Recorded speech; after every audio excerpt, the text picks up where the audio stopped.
साहेब से चतला ले रे मन गर्भ गुमानी। साहेब परमात्मा। साहेब से चतला ले रे मन गर्भ गुमानी। नाभि कमल में नीर जमाया वो दिन याद करा। नाभि कमल में, मां के गर्भ में तेरा एक पानी की बूंद से शरीर बनाया उस मालिक ने। उन बातों को तू दुहराल एक बार याद कर, चिंतन कर। तू क्या था कि तेरी क्या स्थिति थी तेरी, और फिर मरने के उपरांत क्या होगा। ये ऐसी मिट्टी बनेगी, पहचान में भी ना आवेगी। आज भी ये मिट्टी है, मृत्यु उपरांत भी ये वास्तविक मिट्टी बन जाएगी, पांचों तत्वों में परिवर्तित हो जाएगी। इससे पूर्व क्या करना है, उससे पहले जो करना है, इस मिट्टी से हमने राम नाम का सोना निप जाना है। वो तरीका बताते हैं कि इधर तू थोड़ा सा लोभ कर। नाभ कमल में नीर जमाया वो दिन याद कराए। नीचे जठरा अग्नि जल थी तेरे लगी न ताती बाए। नैन नाक मुख द्वारा देही नक्शक साज बनाए।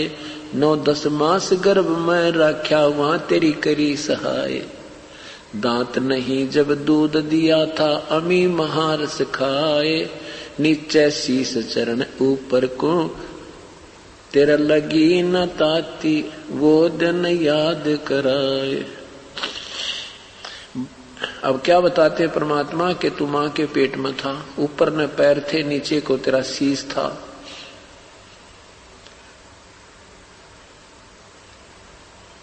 और कितने सुंदर ने नाक मुख आंख, कितना सुंदर शरीर बना दिया मालिक ने। उस देख उस मालिक की, उस बाजीगर की बाजीगरी। और मां के पेट में कहते दांत नहीं जब दूध दिया था अमी महारस खाए।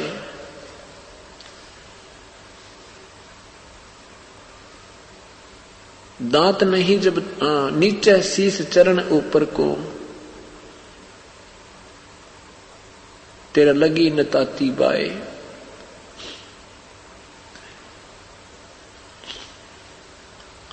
अब कहते हैं मां के गर्भ में तो तू याद करता था परमेश्वर को, हे मेरे मालिक मुझे बाहर निकाल दो, हे मेरे मालिक मुझे बाहर निकाल दो। परंतु बाहर आने के उपरांत तू भूल गया। अब हम ये सोचते हैं कि मां के पेट में के याद होगी, संतों ने वैसे डराने के लिए कह रखा होगा। अब तो एक दिन समाचार पत्र में आया हुआ था कि एक साइंटिस्टों ने सिद्ध किया है कि मां के पेट में भी बच्चे को दुख और सुख का आभास होता है। वो रोता है पर बोल नहीं सकता है।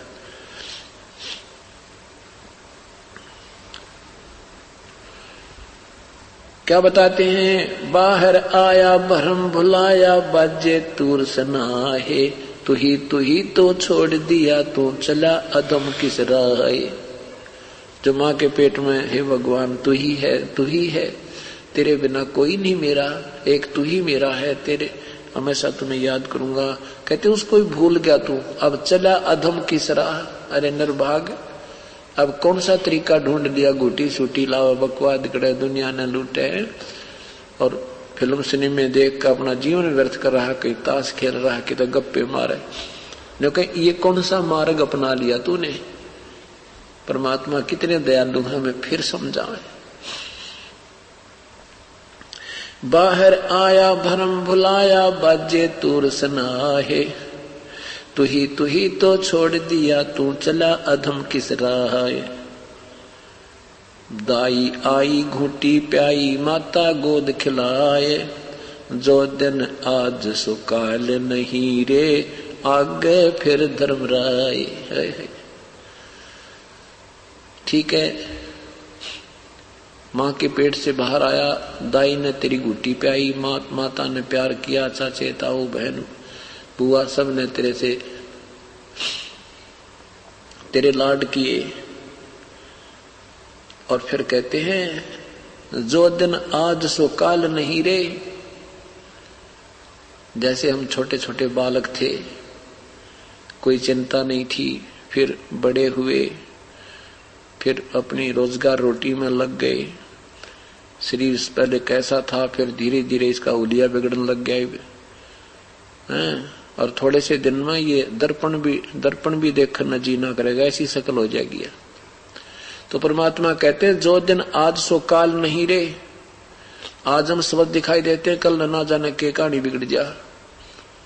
आज हम सब संपन्न नजर आते हैं, सारी व्यवस्था अपने पास है, मृत्यु हो जा कल कुछ भी हो जा। और फिर न गए आगे, फिर वो धर्मराय, वो आपका अकाउंट लिया जाएगा, वहां पर हिसाब किताब लिया जाएगा, वो फिर आगे खड़ा पाओगा। और वहां जाते ही वो पूछेगा, खोल तेरी गिठड़ी, निकाल तू क्या कमा के लाया है। फिर वहां ये मुंह लटका लेगा यूं करके, इसकी सामने जो है फिल्म चला देगा धर्मराज के, देख तेरे कुक्रम और सुक्रम तू स्वयं देख ले। क्योंकि हमारे अंतःकरण में भगवान ने एक ऐसी मशीन ला रखी है,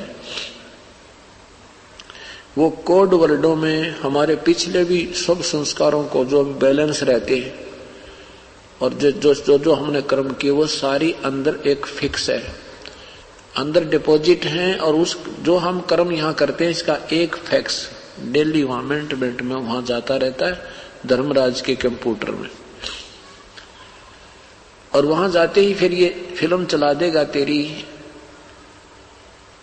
फिर न्यू कहेगा, हे भगवान मुझे एक अवसर और दे दो मेरे दाता, मैं अब के चूक नहीं करूंगा, मुझे पता नहीं लगा, मेरे को किसी ने बताया नहीं कि ये भगवान भी भजना चाहिए। तो परमात्मा वो फिल्म चलाएगा जिसमें जैसे ही आप सत्संग में आते हो बहन भाई, अपने रिश्तेदारों को, कोई भी आपके संपर्क में आता है, उसे प्रार्थना करते हो कि सत्संग चल रहा है सतगुरु जी का, आप भी चलो सत्संग सुन लो। तो वो क्या जवाब देता है वो आपको पता ही है। तो वो जो आपकी वार्ता का भी फैक्स भगवान के पास होता है, वो फिल्म चला देता है, देख ये तेरा दोस्त है या तेरी सहेली है या तेरा भाई है, बहन है, रिश्तेदार क्या कह रहा है तुझे और तूने क्या जवाब दिया। फिर यूं कर ले, नीचे को गर्दन कर लेता है। परमात्मा दोषी नहीं रहते, परमात्मा इतने दयालु है, किसी ना किसी माध्यम से हर प्राणी तक संदेश पहुंचा देते हैं। हम नहीं मानते, तुम्हारी कर्महीनता है। तो फिर कहते हैं जो दिन, फिर कहते हैं चल तू अपने संस्कार वश भोग अपने भाग्य को, फिर कभी मानो शरीर मिलेगा बेटा, फिर देखूंगा तुझे। तू यहां से जाता है जब तो ऐसे ही बिल्ली बनकर जाता है, वहां जाकर तू शेर पाक जाता है। और अब देख नादान, ऐसे ऐसे तूने हजारों जन्म दिखा देगा पिछले धर्मराज 2 सेकंड में। ये देखते तूने जितनी बार यहां से गया, जब क्या कहा वापस आया, तूने यही जवाब दिए हैं। तो यहां परमात्मा हमें याद दिलाते हैं कि यहां आकर तू के बन जाता है। दाई आई घूटी प्याई माता गोद खिलाए, जो दिन आज सो काल नहीं रे, कल नहीं रे आगो फिर धर्मराय। 12 वर्ष खेलते बीते फिर लीना ब्याह करवाए, तरुणी नारी से घर बारी चाल्या मूल गवाए। फिर तेरी शादी हो जाएगी। पहले 12 वर्ष के बालक बहुत तगड़े हो जाया करते, और फिर तू कहते हैं तेरी शादी हो जाएगी, फिर तू इसी चक्कर में पड़ जाएगा। भगवान कति भूल जाता है। परमात्मा ने ये नहीं कहा कि शादी मत करवाओ, लेकिन परमात्मा वाले काम को क्यों छोड़ दिया, वो भी तो साथ करो। इतनी मेहनत एक पेट के लिए करते हैं, तो परम आत्म कल्याण के लिए भी कुछ समय निकालना चाहिए। इतनी सी बात है, सारा कुछ समझा करके यहाँ निष्कर्ष देते हैं प्रभु। रातों सोवे जन्म बेगोवे, धोंदी खेत कमावे, बिना बंदगी बाद बैत तेरा जन्म अकारथ जावे। अकारथ माने व्यर्थ। कारे का गागे घर अपने बैठे सेत बुगाए। छोटे छोटे बालक थे, से काले बाल थे, अब देखो कति सफेद हो गए। और थोड़े से दिन में ये जाड़नाथ भी लगे विदाई लेने। कारे काग गए घर अपने बैठे सेत बुगाए, दांत जाड़ तेरे उखड़ गए हैं या जिव्या गई ततुलाए। जाड़ दांत निकल जाएंगे जो, या जीभ भी ढंग से ना बोला करे, ना जाने बोल रहा कुछ और निकल रहा कुछ। तो कहते हैं ये सतिथि तेरी आवेगी, संभाल ले इस समय को। कोई बात नहीं, वृद्ध बूढ़ा सभी ने होना है, परंतु भक्ति करते करते होंगे तो वृद्ध अवस्था में आने वाली वो आपदाएं कम होंगी, बहुत कम होंगी।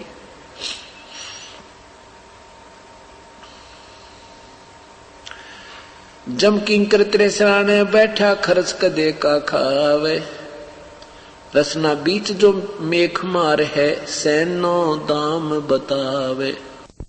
काल के दूत वो श्वासों को गिनते रहते हैं कि इसके इतने बाकी रह गए, इतने बाकी रह, और फिर अचानक इसको ढा देंगे, गिर जाएगा चक्कर आके या चारपाई पे पड़ा। फिर इसके अंदर से सूक्ष्म रूप में अंदर से गर्दन दबा देंगे और जिह्वा उठ नहीं सकती, जबान से कोई बोल नहीं सकता, टट्टी और पेशाब निकल जाती है। जो भक्तिहीन प्राणी होते हैं, यम के दूत इतनी भयंकर मार मार कर इसको शरीर छुटवाते हैं। अब जो भक्ति करते हैं उनका शरीर बहुत शीघ्र छूट जाता है, उनका शरीर बिल्कुल सेकंड में जाएगा, यहां से निकल जाएगा, देर नहीं लगेगी। और जो भक्ति नहीं करते वो इस शरीर से ये प्राणी नहीं निकल सकता, ये बस की बात नहीं। उसको तो जबरदस्ती यम के दूत कूट कूट कर उसको घुमा खूब जब निकालते हैं, तब इसका बहुत बुरा हाल होता है।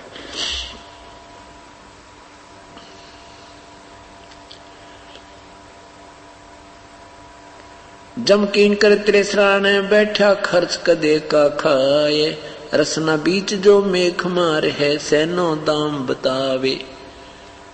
पहले क्या करते थे, चोरी के डर से और पैसे को नीचे जमीन में गाड़ दिया करते, जेवरादी होता था उसको जमीन में गाड़ देते थे।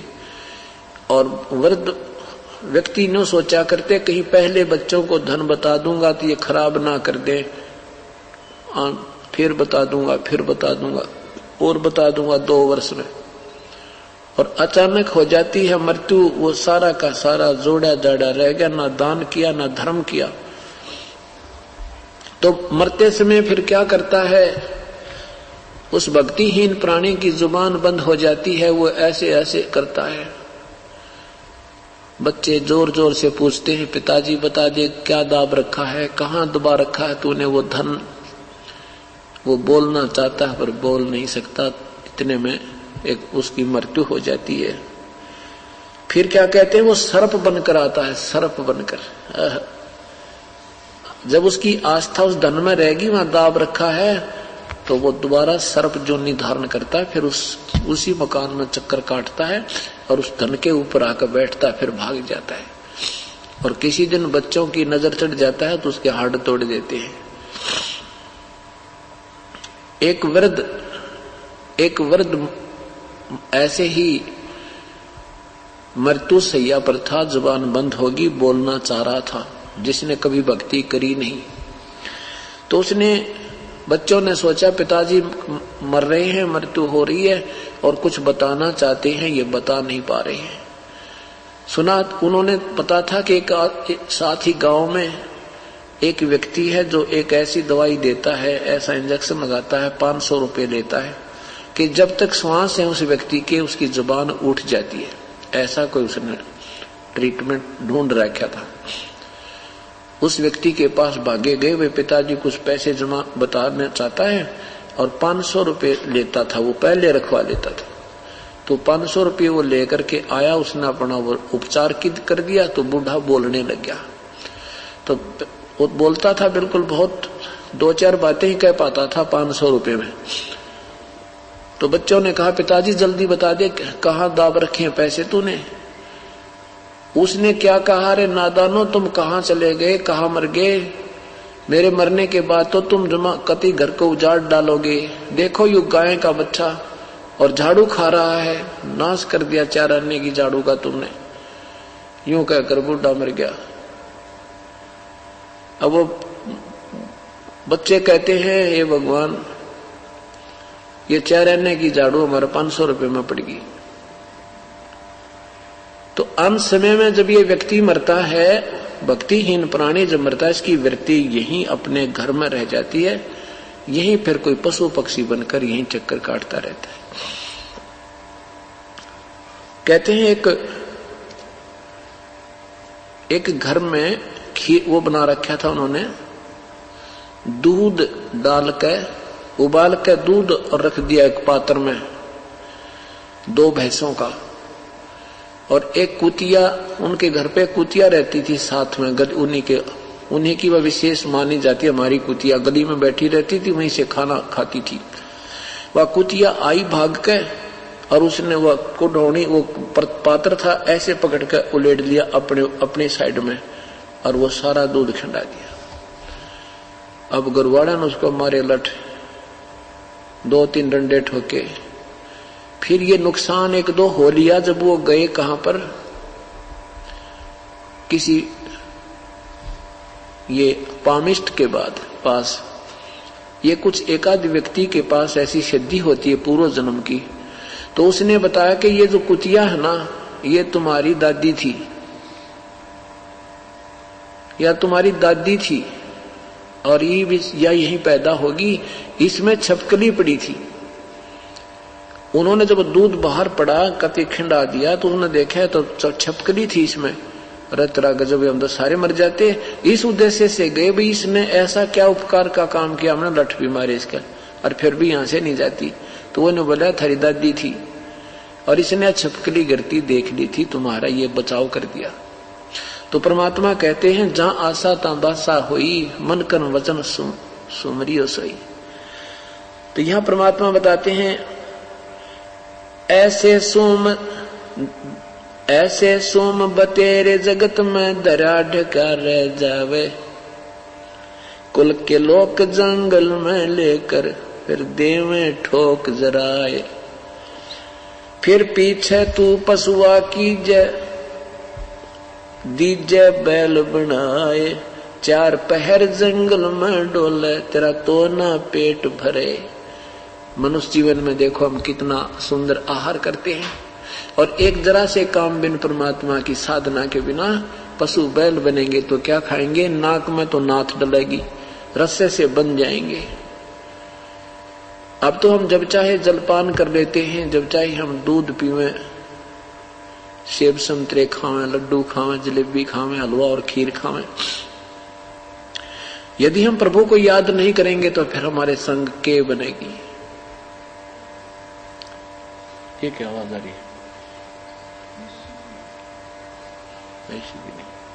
तो हमारे साथ क्या बनेगी? और जब हम परमात्मा की भक्ति नहीं करेंगे तो क्या बनेगा अपने संग में? एक जरा से काम बिना हमें क्या आहार मिलेगा? जुबान बंद हो जाएगी, हम नहीं बता सकते हमारा पेट दुख है, या कोई सिर में दर्द है, कोई टांग में पीड़ा है। जैसे कुत्ते बन जाते हैं, खारिश लग जाती है, सिर शीश में कीड़े पड़ जाते हैं। हे भगवान, अब ये बातें इन पशुओं को देखते हैं तो कलेजा ऐसे करता है, क्योंकि हमारा नशा उतर गया। पहले हमें नशा था, हमें ज्ञान नहीं था, अनजान पने का, कि हम तो मनुष्य बनते रहेंगे, ये तो ऐसे पशु पक्षी बनते होंगे। नहीं, परमात्मा कहते तुम उस दरगाह का महल नहीं देखा और धर्मराज के तिल तिल का लेखा। तो क्या बताते हैं कि बैल बनेगा, फिर पीछे तू पशुआ की जय दीजे बैल बनाए, 4 पहर जंगल में डोले, तेरा तो ना पेट भरे। पशु 2 घंटे हल में चलते ही भूखा हो जाता है, और उसको बिल्कुल चारा नहीं मिलेगा 4 घंटे तो पहले। और साथ में उसकी जो है ना एक हरी हरी घास होती है, फसल उगी हुई होती है उसको, क्योंकि रोटी ना दिखे इतने तो भूख कम लगती है, और खाना दिखने के बाद और घड़ी लगा करे। ऐसे ही चारा जब दिखाई देता है और ज्यादा भूख लगती है, खाना चाहता है, पर हाथी के हाथ में धनी के हाथ में सोटा और उसका रस्सा होता है। अब परमात्मा याद दिलाते हैं, नादानो आंख खोल थोड़ी सी। आज चाहे कोई राष्ट्रपति है और चाहे कोई पृथ्वीपति है, यदि जिसने भक्ति नहीं की, क्योंकि उसके साथ ये गति बनेगी, क्योंकि जो पिछले जन्म जन्मांतर के शुभ संस्कार हैं उनको आज हम अपना प्रयोग कर रहे हैं, और अब तुरंत ही हमने भविष्य की तैयारी करनी थी। अब ये बात समझ में ना आती कि सुख गणा हो गया। ये सुख भी जीव का सबसे बड़ा दुश्मन है। इसलिए परमात्मा कहते हैं कि सुख के माथे पत्थर पड़ो, जो नाम हृदय से जावे, बलिहारी व दुख के जो पल पल नाम रटावे। यहां परमात्मा के भजन करने वाला गरीब व्यक्ति जो मजदूरी करता है, वो पूरी पृथ्वी के राजा से भी ज्यादा पुण्यकर्मी प्राणी है। राजा तो अपने पिछले पुण्य को समाप्त कर रहा है, भविष्य का कुछ बना नहीं रहा, और वो गरीब व्यक्ति वो अपनी भक्ति करके वो सेठ हो रहा है, भक्ति का सेठ। कबीरा सब जग निर्धना, ये धनवंता ना कोए, धनवंता सो जानियो जप राम नाम धन होवे। परमात्मा ने तो वो सेठ देखना है जिसके राम नाम की कमाई होगी, और ये सेठ तो उसने बना के भेज रखा, मालिक ने उसका किया हुआ संस्कार उसको प्राप्त है। अब उसको खर्चो चाहे बुरा, उसको खंडाओ चाहे उसको सदुपयोग करो। सदुपयोग तो ये हो रहा जो आप आते हो सत्संग सुनते हो, ये समय का सदुपयोग, पैसे का सदुपयोग, क्योंकि बीड़ी शराब मांस तम्बाकू गुटी लाना त्याग दी, और इधर उधर जैसे वैसे की तो पैसा खर्च देते थे वो समाप्त हो गया। तो ऐसे आप सेठ हो रही हो। उसके बाद कहते हैं जब परमात्मा की भक्ति नहीं करने से वो पशु समय पर ना आहार कर रहा है और ना ही उसको फिर चैन मिल रही है, ना वो बता सकता, कहीं पर उसको कीचड़ खा रही हैं, कहीं उसको मक्खियां सता रही हैं, कहीं दर्द है तो बोल नहीं रहा। अब इतनी भयंकर सजा हमें क्यों मिली? क्योंकि हम परमात्मा भूल जाते हैं। कहते हैं परमात्मा कहते हैं कि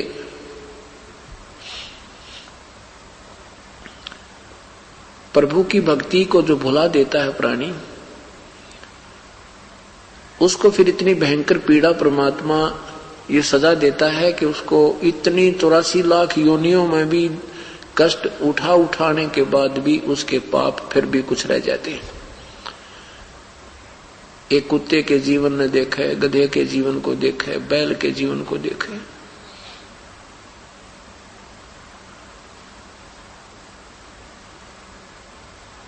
जब हम इन बातों को बहुत ही विश्वास के साथ और परमात्मा का एक विशेष आदेश मानकर सोचेंगे, फिर ये बात समझ में आएगी। क्या बताते हैं परमात्मा?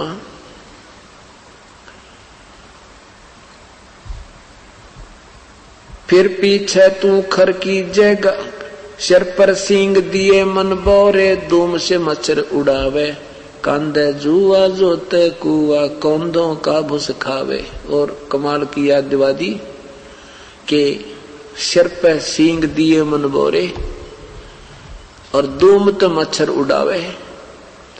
अब देखो कूलर लगा रखे हैं आजकल, और साइंस ने तरक्की कर दी कि एसी आगे हैं, पंखे लगा रखे हैं।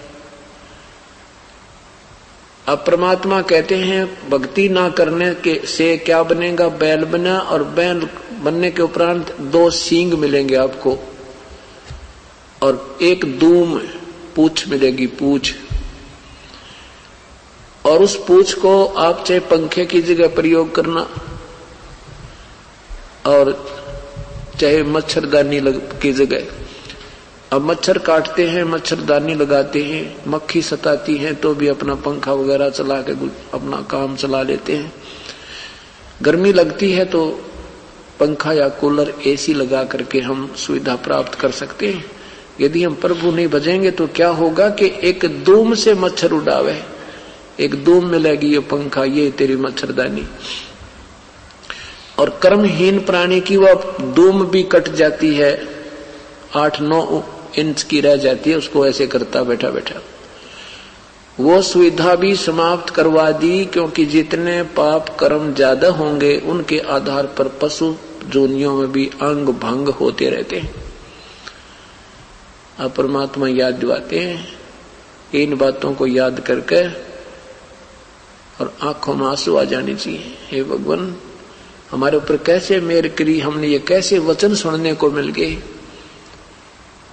ये सत्संग मिलना ही एक बहुत ही सौभाग्य की बात है। बहुत पुण्य कर्मों का संग्रह आपके साथ है।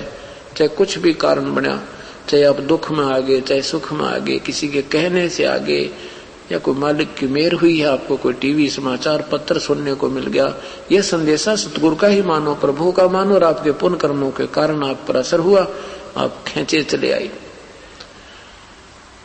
अब तो आप बालक हो, बालक को पता नहीं होता कि स्टूडेंट जो पढ़ रहा है, शिक्षा ग्रहण कर रहा, आने वाले जीवन में ये कितना सुखी होगा। वो तो आता रहता है, पढ़ता रहता है, आता रहता है, पढ़ता रहता है, और वो सफल होकर के फिर वो सुख प्राप्त करता है।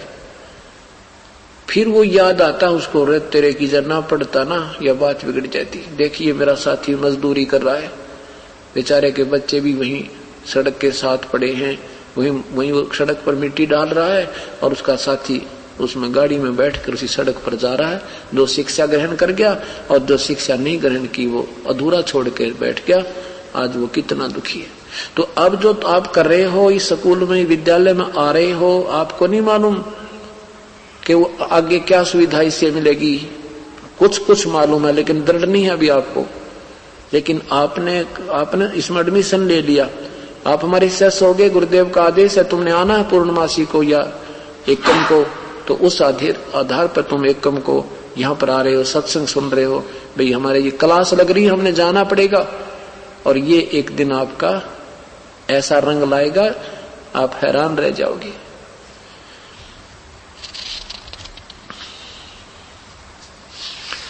अब क्या बताते हैं, सर पर सींग दिए मन बोरे, धूम तो मच्छर उड़ावो, कंधे जुआ जोते कुआ, कौंदों का भूस खावे। कौंद कहते हैं जौ को। जौ का जो तूड़ा होता है, भूस होता है, इतना भयंकर होता है, उसमें लंबे लंबे कांटे से होते हैं, और पशु खाता नहीं सीगर सी जब तक उसको और चारा मिलेगा। वो तो अंत समय में खाता, जब कोई चारा मिलेगा ही नहीं तो उसको खाता है ऐसे ऐसे करके, और कभी आंखों में पानी आता है, वो चुभते हैं अंदर। तो कहते पुराने समय में रहट से सिंचाई करते थे किसान, और एक बैल जोड़ देते थे, उस रहट में चलता, सारा दिन चलता, दोपहर को एक बार छोड़ देते 1 घंटा, और वो उसी 1 घंटे में उसने वो चारा चरना होता था जौ के पूस का। ऐसे खा रहा, आंखों में पानी गिर रहा, फिर भूखा मरता खा रहा है, और फिर जोड़ दिया जाता था। कहते हैं ये सजा तूने क्यों पाई, क्योंकि भगवान भूल गए, परमात्मा को याद नहीं किया, कितना कष्ट उठा लिया। आगे क्या बताते हैं, अभी नहीं पीछा छूटा, फिर पीछे तू खर की जगह कुर्डी चरने जाए, टूटी कमर पजावे चढ़े ये कागा मांस गिलावे। फिर तू गधा बनेगा, और कमर ऊपर जख्म होगा, कमर के जख्म होगा, जख्म के ऊपर बोरा होगा, वो थैला डालता है कुमार, और उसके अंदर फिर ईंट होंगी, और पजावे पर चढ़ना होगा 40-50 फुट के ऊपर घूम पर ऐसे, और ईंटों का ऐसे रगड़ा लगता है, और उस जख्म के ऊपर इतनी पीड़ा होती है, ऐसा है असहनीय पीड़ा होती है, आंखों से पानी गिरता है गधे के। और वो जब उसने बोरे न पटक दे तो कुमार लठ मारे, वो करके देखे 1-2 बार या भी चापो हेरा फेरी, पर वह चलती नहीं उसमें। नीचे से कच्ची ईंटें डालता है, ऊपर कच्ची उतारते ही पक्की डाल देता है, और नीचे को धक्का दे देता है। और चारा भी फिर शाम के समय बाहर जाकर स्वयं ही आहार करके आना होता है, घर पे उसको चारा भी नहीं मिलता। परमात्मा कहते हैं होय होय, इतना कुछ याद दिलाकर हमें ये बताना चाहते हैं। क्या बताते हैं? सुख दे। और फिर क्या कहते हैं? वहां कुरुड़ी चरने जाता है तो गधे की कमर टूटी हुई होती है, कौवा आकर बैठ जाता, उसके मांस को खाता है। वो भूखा मरता, आहार कर रहा है, ऊपर से उसके कौवा उसकी मांस खा रहा है और उसको इतनी पीड़ा हो रही है, वो थोड़ा सा ऐसे हिलता बेचारा और कुछ कर नहीं सकता। परमात्मा हमें सूते हुओं को जगा रहे हैं। हम ये अक्षणिक सुख पाकर अपनी ही मलाइका भूल गए, भगवान को करते हैं औपचारिक साथी करते हैं, सच्चे ढंग से नहीं लगते हैं, कसक नहीं बनाते हैं। ये दुख याद रखना पड़ेगा, तब आपसे ये भक्ति बनेगी, नहीं तो नहीं बनेगी। और क्या याद दिलाते हैं? सुखदेव ने 84 भक्ति कहाँ रंग कर आए, ऐसी माया राम बलि की नरद मुनि भरमाए। दरु प्रहलाद कबीर नाम दे रहे निशान घुराए, दास गरीब चरण का चेहरा, दास गरीब कबीर का चेहरा, शब्द शब्द मिला समाए। क्या बताते हैं कि सुखदेव ने 84 भुगती। ऋषि सुखदेव जी एक गंदे अंडे के अंदर उनकी आत्मा थी। भगवान शिव जी ने पार्वती जी को जो अमर कथा सुनाई, वो नाम दिया, वो उसने भी उस नाम देने से पहले प्रभु की स्तुति सत्संग सुनाया जाता है, वो सत्संग सुन लिया और फिर वो मंत्र बताए, ये यहाँ चल, ऐसे चल, यहाँ भगवान है, उस कमल पे ऐसा है। उसमें वो गंदा अंडा स्वस्थ होकर तोते का बच्चा बन गया। फिर भगवान शिव जी को पता चला तो वो उड़कर भाग लिया और तोते वाले शरीर को छोड़कर वो प्राणी जो चार्ज हो गई थी बैटरी उसकी, वो उसकी सिद्धि से वो वेद व्यास जी की पत्नी के गर्भ में पहुंच गया। वहां से 12 वर्ष के बाद फिर वो बाहर आया। उसके बाद उसने कुछ सिद्धियां हो गई थी पूर्व जन्म की, उस साधना से, उस सत्संग आदि सुनने से, तो उससे वो चार्ज हो गया। चार्ज होने के बाद उसने किसी की नहीं सुनी, आकाश में उड़ने लग गया, भगवान विष्णु के लोक में पहुंच गया। तो भगवान ने उसको वापस कहा कि तू जा, वापस जाइए, यहाँ नहीं रह सकते स्वर्ग में, आप गुरु बनाइए, आपका गुरु नहीं है। तो फिर सुखदेव जी ने गुरु बनाने से आनाकानी की।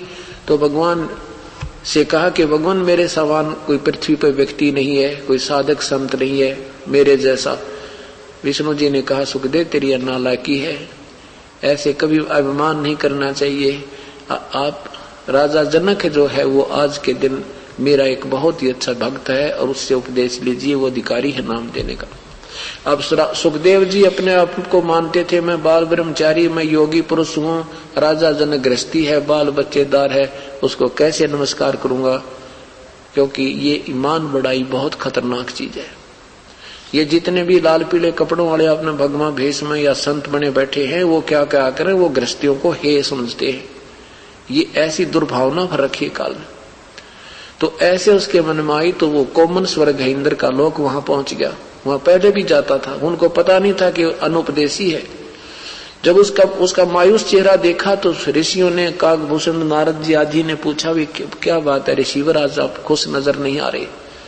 सारी कहानी बताई कि विष्णु लोक में गया था, वहां भगवान ने मुझे रहने से मना कर दिया। तो वहां के देव कहने लगे भगवान विष्णु ऐसे नहीं है किसी को मना कर दे, वो तो सीने से लगाते हैं, बहुत प्यार देते हैं भक्त को, बात बता गलती कौन सी हुई तेरे ते। तब उन्होंने बताया कि मैंने कोई गुरु नहीं बना रखा। उन्होंने कहा गुरु बिना तुम यहाँ रह नहीं सकते। तब उपस्थित सभी देवजनों ने कहा कि हे ऋषिवर, इतने समझदार होकर के अब तो आपको बहुत विद्वान पुरुष मानते थे, आप तो बिल्कुल बालक और नादान हो, आपने गुरु नहीं बना रखा। उन्होंने कहा कि नहीं, मैंने गुरु नहीं बना रखा। फिर कमाल कर दिया आपने तो, आप तो बिल्कुल बालकों से भी गुजरी बुद्धि वाले लगते हो। कहने लगे गुरु बनाऊं कैसे? भगवान कहता है कि राजा जनक को गुरु बना लो। राजा जनक विदेही राजा बाई, गृहस्थी है और कैसे शीश निभाऊं जाई, उसको कैसे नमस्कार करूं, मैं बाल ब्रह्मचारी। क्या बताते हैं सुखदेव बोले ज्ञान विवेका, हम स्त्री का मुख ना देखा। राजा जनक गृहस्थी भाई, कैसे शीस निभाऊं जाई। अब सब ऋषि संत जन वहां उपस्थित भगत जन ऋषि जी कहने लगे देव पुरुष के सुखदेव जी, आप एक बात बताओ, नारद जी ने एक झीमर को गुरु बनाया था, और यदि नारद जी ये सोचकर रह जाते कि ये झीमर है, छोटी जाति वाला है, तो ये 84 लाख योनियां भोगनी पड़ती थी। कहते नारद को झीमर गुरु की ना, कहाँ ज्ञान में हो गया हीना। काफी समझाने के बाद भी उसकी गर्दन नहीं मुड़ी भगवान सुखदेव जी की। तब संत जन ऋषि उन देवों ने कहा कि देख लेना भगत ऋषि जी, ये 2 दिन की बैटरी चार्ज है, फिर गधा बनेगा। अब यूं कहा ना गधा बनेगा, एकदम झटका सा लगा। झटका सा लगा तो पिछली यादाश्त चेतना यागी याद आगी। कहा हो पर अब ठीक कह रहे हो, मैं एक बार 84 लाख योनियां भोग रहा था, मैं गधा बन गया, और मेरे मालिक ने इतना कार्य लिया मेरे से कि पानी भी समय पर नहीं मिला मुझे, मैं अंधा हो गया। अंधा हो गया तो मेरे मालिक ने धक्का दे दिया, घर से निकाल दिया। मैं चलता चलता पगडंडी से जा रहा था, आगे एक नाले में गिर गया। एक नाले में गिर गया, ऐसे फंस गया उसमें, ऐसे गर्दन और पीछे तक टांग फंस गई उस थोड़े से नाले में। अब वहां दूरी ज्यादा थी, इक्का दुक्का व्यक्ति आता था, मेरे ऊपर का पैर टेक कर पार हो जा पुड़ी बना ली मेरी, मुझे बाहर नहीं निकाला। हफ्ता 10 दिन तक मैं भुगत कर मरा। होए मुझे अब याद आ रही है।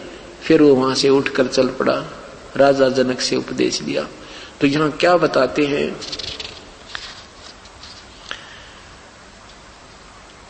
सुखदेव ने 84 भुगती, बना कहाँ रंग कर आए, ऐसी माया काल बोले की नारद मुनि फरमाए। अब यहां परमात्मा आदरणीय गरीबदास साहिब कहते हैं,